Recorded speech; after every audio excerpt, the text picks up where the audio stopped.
Got the Massey Ferguson 1105, 1977. The Krone 2801cv impeller tine disc mower conditioner.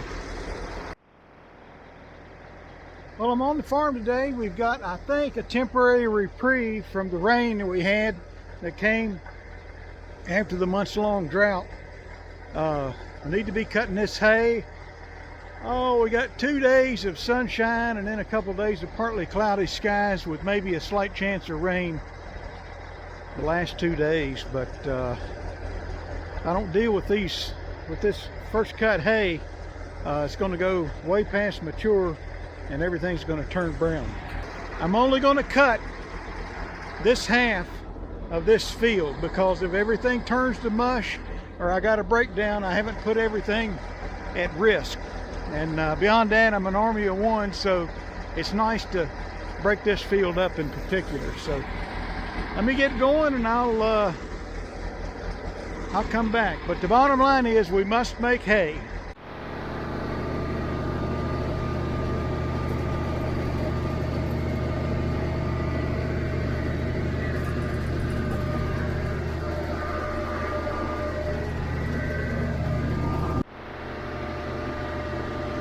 So I'm running in third gear multi-power high, low range. I can go a lot faster than this and I'll speed up here probably in a little bit, but just kind of looking things over. So the weather pattern has been such that we've been getting rain. I mean, we had a drought where we didn't get any rain for months, it seemed like. And I saw one article, one of my boys sent it to me. In Northern Virginia, the extension agencies up there have warned the farmers that, you know, the hay yield will probably be off 75% on first cut in spite of the rains that we're getting. The rains are too little, too late for first cut because it's about to go past mature.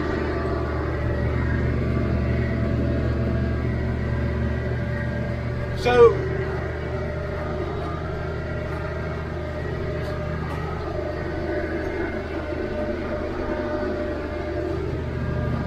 like I said, the conditions aren't super ideal as far as humidity goes and cloudiness goes. We're going to have a little bit of wind, but not great amounts, especially the last 2 days that we cut. So I'm out here in the morning. I normally like to cut in the evening on day 1, let it sit all day on day 2, tat it on day 3. I'm sorry, let it sit on. Let me start that over again. I'll cut it in the evening of day 1. Let it sit all day on day 2. Then that evening, the same day, day 2, I'll come in and tat it down. Let it sit untouched on day 3. Rake it and bale it on day 4. Well, I'm out here in the morning because we're going to need every advantage we can get baling hay and getting this stuff dry. So I'm going to cut this stuff, and then later this afternoon I'm going to come back or this evening I'll come back and tat it, and I may tat it again tomorrow as well. There's a lot of water that's got to evaporate out of the ground. So luckily I'm kind of on a bit of a high spot right here, so the drainage is good. I picked this for that reason, and also because the sun comes up over those mountains and I want to be sure that the sun gets on this hay as soon as possible while we're waiting on other windows to cut hay. Now next week there's supposed to be a window that we can cut hay, but it's starting to narrow up. So I'm seeing that last night, and this morning I decided I'd just go ahead and cut hay. So I've kicked it into high range, first gear, multi-power high. And I'll go between low and high as I ease around this field. I can mow in third gear low range, in the quality of the cut. I just want to get on and off this grass as soon as I can. Let this stuff start drying down. The limit on speed is not the speed I'm traveling right now as far as the mower being able to cut it and the tractor being able to pull it. It's just, you bounce yourself out of the seat if you go any faster.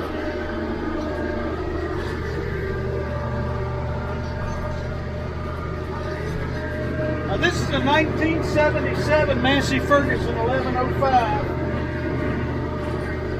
It's got 4,900 original hours on it. And I bought that Krone in 2019.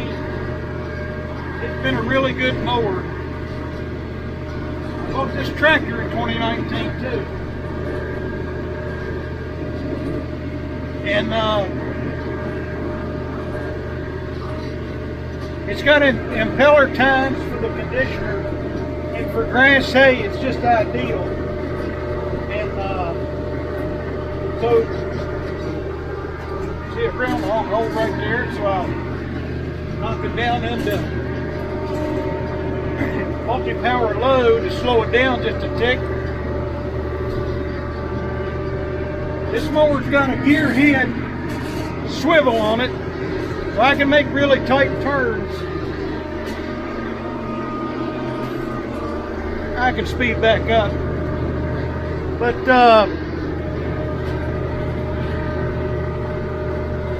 this is a pretty good combo. I really like it. 1977, if I hadn't mentioned, Massey 1105. It's got a 354 Perkins turbo diesel. I'll come back. So what I was saying about the impeller tine conditioners, that's one of the advantages we have over a straight disc mower. And I'm a firm believer in conditioning hay, and the way I look at it on this Krone, it doesn't crimp the hay, but it scuffs it up and rubs it together, rubs it against the tread plate hood, and it takes the wax off the stem. The way I think of it is like taking a loaf of bread, taking it out of the wrapper and sitting in the sun. It dries real quick. And that's what happens with this grass and this mower condition. Now, I said these weather conditions weren't ideal, and they're not. I'd prefer lower humidity and nothing but sunlight. And I could slow it down a little bit. And kind of stretch it out some. But we are where we are. But one of the things that factored into my decision to cut hay was, as I mentioned earlier, the drought and the volume of hay in the fields. I mean, this is not thick hay right here. There's a lot of stems, but the undergrowth is lacking. I'll turn off some hay, but it ain't gonna be a whole lot. And that's why I didn't clip it.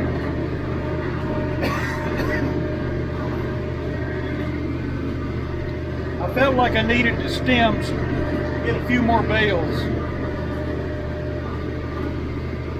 I'll come back. Moving right along, I'm going about 7 miles an hour with multi-power high range first gear. Knock on wood, all the tractor vitals look good.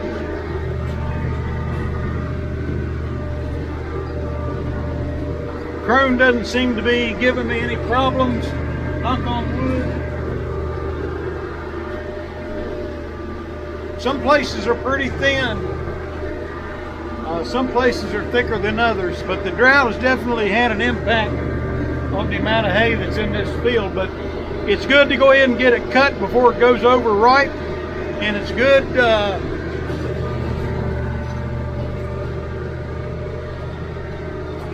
to get on with second cutting. Let's let it get it off the field and let second cutting come on.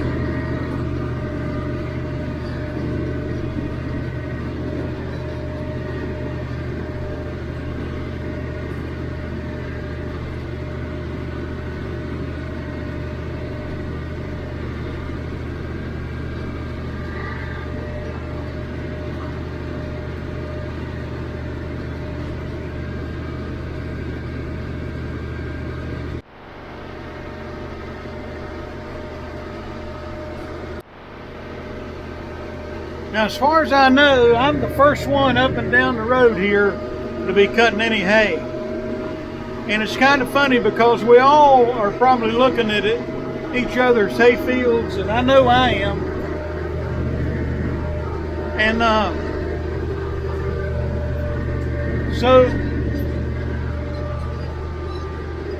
usually what happens is when one guy starts cutting hay, they all cut hay. And I'm usually one of the very first ones to do that. And so I expect a lot of hay is going to be going down here.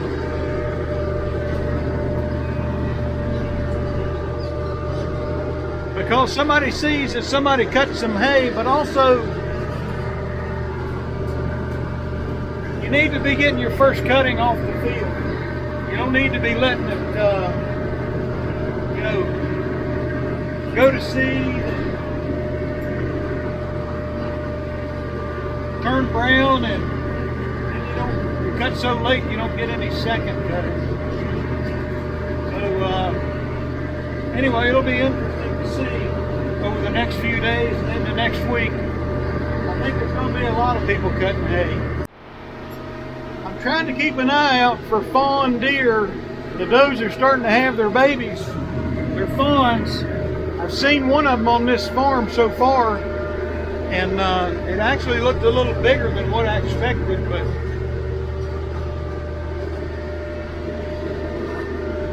goes without saying, hay cutters and fawns it's not a good combination. So I'm trying to keep my eyes out, and a lot of times if there's a fawn in the hay, there'll be a doe kind of running around almost like it's trying to get you to chase it.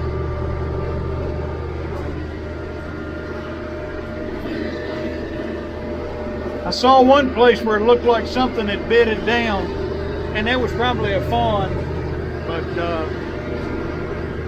knock on wood, if there's anything beneficial about thin hay, you can see down in it a little better. All right, so I got this field cut, this half of the field, and went pretty quick. Massey Ferguson 1105, Krone 2801cv impeller tine conditioner disc mower. Did a pretty good job. You can probably hear the breeze. Sunshine and breeze, that's what we need. Hopefully this stuff will dry down. We can get it up sooner than later. We'll talk to you later.